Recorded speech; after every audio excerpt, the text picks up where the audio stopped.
Everybody must know when I am out of office. So yeah, a couple of years ago I was working for an IT company which also provided server management and general domain and email services. We had some really big companies as clients, so we were used to some really idiotic demands, but most of the time we could convince the people whose main job seemingly was to be in charge to listen to our expertise. Not so Mr. Bigwig. Mr. Bigwig was the CEO of a large automobile sales company. He also was the type of guy who prided himself with being a great negotiator and thinking so far ahead, regular people can't follow. And he was a complete ass to everyone. Mr. Bigwig went on a holiday once and set up an automatic out-of-office reply in his mail account, but, as is the technical standard, everybody who wrote him during that time only received the reply just one single time. When Mr. Bigwig returned from his vacation, this infuriated him a lot, so he called our support line and yelled and cussed his way up our hierarchy until he had me on the phone. I tried to tell him that this was working as intended and tried to explain why, but Mr. Bigwig wouldn't have any of it. This went all the way to our CTO, who sent him a waiver to sign, stating that we would deactivate this limitation, but not be liable for any consequences. In short, then he told me to make the changes to MB's account. I tried to object, but the CTO just smiled, shrugged, and went into his office. Mr. Bigwig was happy. He won and booked this as his latest negotiating victory. Now let us jump to December the 29th of the same year. I get a phone call from Mr. Bigwig. He is not happy. He is not happy because he is blacklisted on about every blacklist in existence. He is also not happy because he can't receive or send any email, and he is not happy because he can't find any mail he received during the Christmas holidays or near them. He can't find them because the nice number in brackets besides his inbox folder, that indicates the number of unread mails he has, reads 50,000. A quick look around the server logs tells me there are indeed some mails he did not receive. 150,000 to be exact.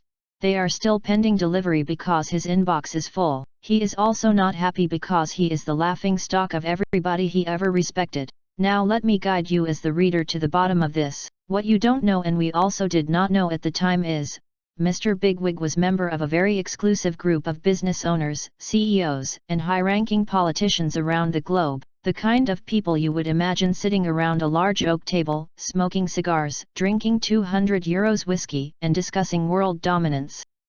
This group had a mailing list. A shitty, basic mailing list. It went something like this. Bigwig, out of office reply, hey, thank you for your mail, but I am on holiday. I will reply later. Some random dude at mailing list. Merry Christmas. Mailing list at everybody. Hey guys, some random dude is wishing you Merry Christmas. Bigwig at mailing list. Thanks for telling me, but I am on holiday. I will reply later. Mailing list at everybody. Hey guys, Mr. Bigwig is on holiday. He will reply later. Bigwig at mailing list. Thanks for telling me, but I am on holiday. I will reply later. Mailing list at ducking everybody. Hey guys, Mr. Bigwig is on holiday. He will reply later. Bigwig at mailing list. Thanks for telling me, but I am on holiday. I will reply later. Mailing list at ducking everybody. Hey guys, Mr. Bigwig is on holiday. He will reply later. Bigwig at mailing list. Thanks for telling me, but I am on holiday. I will reply later. Mailing list at ducking everybody. Hey guys, Mr. Bigwig is on holiday. He will reply later.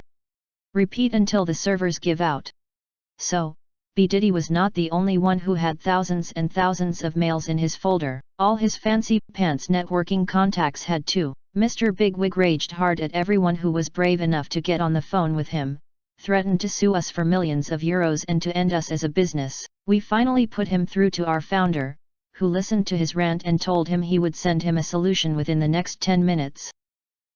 He sent 2 documents, a scan of the signed waiver, in which the consequences of disabling the out-of-office message restriction were outlined in detail, and a service contract, allowing us to fix the problem to our abilities without any financial budget limitations, but with a really nice, enormous, estimated budget. It was a good year for the company, with an unexpected spike in revenue, just before New Year's Eve.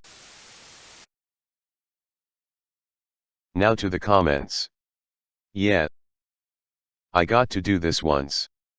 It was an automated monitoring system that had pretty extensive logs and would send out a summary email every 30 minutes. New boss shows up and after a minor issue demands that we send an email every time we write something to the logs. We go back and forth trying to explain that sending 5 GB of log entries split into God knows how many emails isn't going to work until the new boss just says, "Do it because I said so and I'm in charge." So, we all shrug and get it ready to go for the next release and make sure that the boss is the only one getting the emails for this first release. I give our Exchange admins a quick call to let them know about the impending tidal wave of messages. 5 minutes after we start the program up, new boss's email account is disabled and we get the call to roll back the changes from the heads of IT and software development.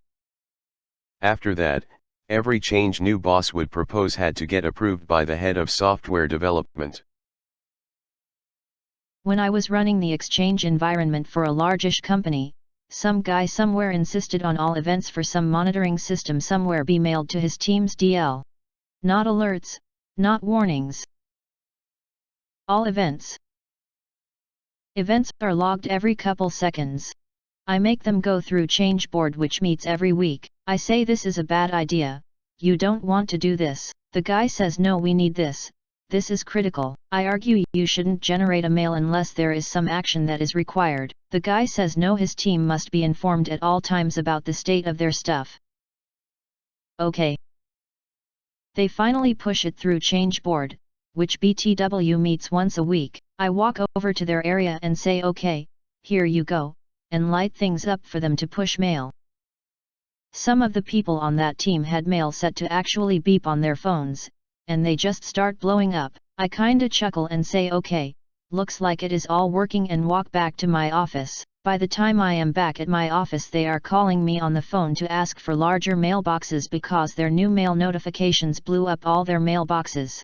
We will have to go through change management board next week to do that. You'll have to just clean up space in the meantime if you want to use mail. So they basically spent the next week constantly deleting their incredibly necessary email alerts just so they could use mail. Oh man. The ducking icing is them having to wait till next week. Thank you for this. You could probably even post this as a separate post. A computer program has an explicit limit of performing an action only once. Sounds like it's preventing a loop. Please remove this limit. Probably will result in a loop. The limit is removed.